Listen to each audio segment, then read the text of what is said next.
Bharatiya Janata party Hindutva की party कही जाती है। इसी क्रम में लगातार लखनऊ के मेयर सुबह से लेकर शाम तक बदस्तूर नुक्कड़ सभाएं कर रही हैं, लोगों से मिल रही हैं, जनता के बीच में जा रही है और नगर निगम स्तर पर जो समस्याएं हैं उनका निराकरण कर रही है। फिलहाल वो लखनऊ के ऐतिहासिक मंदिर खत्री हाउस के पास में पहुंची है और वहां पे दर्शन पूजा अर्चना की है। जानते हैं मैडम इसका महत्व क्या है, महिला होने के बाद इतना काम करती हैं आप, सुबह से लेकर रात तक कार्यकर्ताओं के बीच में रहना, दिन रात की परवाह न करना, 42 डिग्री टेम्परेचर है, उसके बावजूद आप लोगों के बीच में है, जनता के बीच में आपके कार्यकर्ता आपके साथ में लगातार जो भी देव स्थान मिलता है उस पर आपको ले जाने काम कर रहे हैं। इन सब चीज़ों का परिणाम क्या होने वाला है?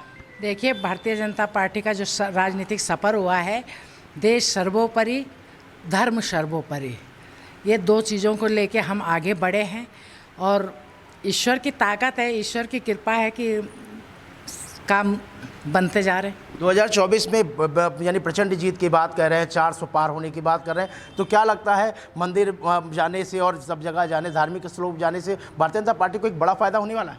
क्यों नहीं होगा? मंदिर तो हमारी आस्था का केंद्र है। देखिए, हम शुरू से ही कहते थे रामलला हम आएंगे, मंदिर वहीं बनाएंगे। 500 सालों से हम लोग यही कहते आ रहे हैं।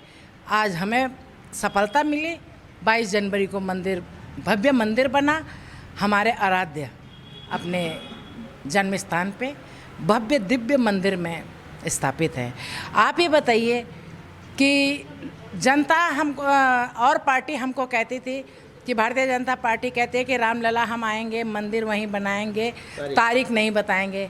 तो अब उनके मुंह पे थप्पड़ लग चुका है, तारीख भी पता चल चुकी है और भव्य मंदिर भी बन चुका है। पॉलिटिकल प्रश्न है, यहाँ नहीं पूछना चाहिए, लेकिन क्योंकि मंदिर प्रांगण है और आप पॉलिटिकल पार्टी से जुड़ी हुई एक अहम पद पर है, समाजवादी पार्टी या विपक्ष की बात करें तो क्या कारण है कि लगातार सीटों में परिवर्तन हो रहा है? लोग अंतिम दौर पर लगातार कोसने के बाद अपना नामांकन करने जा रहा है। अगर बात करें सपा सुप्रीमो अखिलेश यादव की, उन्होंने 25 तारीख को नामांकन किया। क्या कारण है कि पहले वो डिक्लेयर नहीं कर पाते और अंतिम समय पर अपना नामांकन करने आते? उनके पास कार्यकर्ता नहीं है। जो बचे थे, कांग्रेस के पास कार्यकर्ता नहीं है, उसके पास सपा के पास कार्यकर्ता नहीं है, तो क्या करे हो? कहीं पत्नी लड़ रही है तो कहीं स्वयं लड़ रहे हैं, कहीं चाचा लड़ रहे हैं तो कहीं भतीजा लड़ रहा है। हमारा बताइए एको सांसद कि जो चाचा बेटा ताऊ ताई लड़ रहे हो, भारतीय जनता पार्टी का एक बता दीजिए। कोई है ऐसा सांसद कि एक सीट से बाप लड़ रहा है, दूसरे से बेटा लड़ रहा है, तीसरे से पत्नी लड़ रही है? तो उनके पास कार्यकर्ता नहीं है, तो परिवार है, परिवार लड़ रहा है। हमारे पास कार्यकर्ताओं की फौज है, बहुत बड़ी फौज। उत्तर प्रदेश की एक हॉट सीट है जिसमें सपा सुप्रीमो की पत्नी लड़ रही है चुनाव। वहाँ पे जयवीर सिंह भी वहाँ चुनाव में है और जयवीर सिंह का ये रिकॉर्ड रहा है कि उन्होंने कहा मैं रिकॉर्ड और इतिहास तोड़ने का काम करता हूँ। तो क्या होने जा रहा है मैनपुरी में और क्या होगा अखिलेश यादव की सीट पर? हम लोग मैनपुरी भी जीत रहे हैं, हम लोग कन्नौज भी जीत रहे हैं, कार्यकर्ताओं के दम पे। सुब्रत पाठक का क्या होगा? वो तो अखिलेश यादव कह रहे हैं इस बार जमानत जब्त करा देंगे। ये जमानत जब्त किसकी होगी है ये ईश्वर बताएगा।